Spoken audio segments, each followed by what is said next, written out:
अस्सलाम वालेकुम व्यूवर्स, कैसे हो।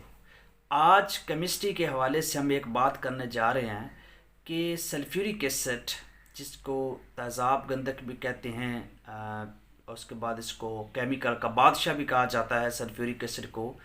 और इसमें हम कैम्फर को, काफूर को किस तरीके से फायर प्रूफ करते हैं, किस तरीके से कैमोनार करते हैं, आज आप लोग को वो तरकीब बताना चाहता हूँ। कलमी शोरा आप लोगों ने प्यारे व्यूवर्स लेना है, और सल्फ्यूरिक एसिड केमिकल का जो बादशाह है, जिसमें ये एक रिजल्ट के तौर पे कि बहुत सी चीज़ें इससे बनाई जा सकती हैं। और इस सल्फ्यूरिक एसिड को, यानी इस गंधक के तेज़ाब को बनाने वाले जाबर बिन हयान थे। केमिस्ट्री के एक मायानाज वो साइंसदान, एक केमिस्ट माने जाते हैं।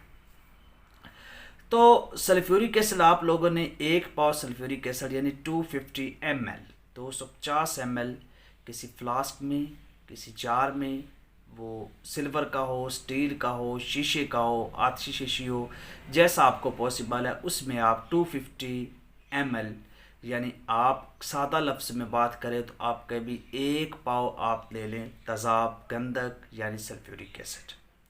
उसमें आप लोगों ने कलमी शोरा डाल देना है 10 तोला, फॉर एग्जाम्पल 10 तोला डाल दें। धूप में रखते एक दिन, दूसरे दिन आपके पास तेज़ाब ख़त्म हो जाएगा, पीछे आपका कलमी शोरा बच जाएगा। उसमें 10 तोला कलमी शोरा है तो काफूर भी 10 तोला मिक्स करके उसको अच्छे तरीके से ग्राइंड करके एक टिक्की सी बना दें। उस टिक्की को किसी कूज़ा में, किसी दाबू में रखकर, जो भी आपके पास दाबू अवेलेबल है कैम करने के लिए चीज़ों को, उसमें डालकर 4-5 से रोपलों की आग दे, कफूर आपका कैमोनार होगा। इसका टेस्ट कर ले, ये नहीं उड़ेगा। अगर ये उड़ता है या खाम है या धुआं देता है तो अब आपके पास एक हल है। वो हल ये है कि अगेन इसको आप हीट करें, तो ये आपका क्या हो जाएगा, कैमोनार हो जाएगा, और आप इससे काम ले सकते हैं। इसको आगे जारी करके इस कफूर का रोगन बनाकर चीज़ों को जारी कर सकते हैं। शुक्रिया।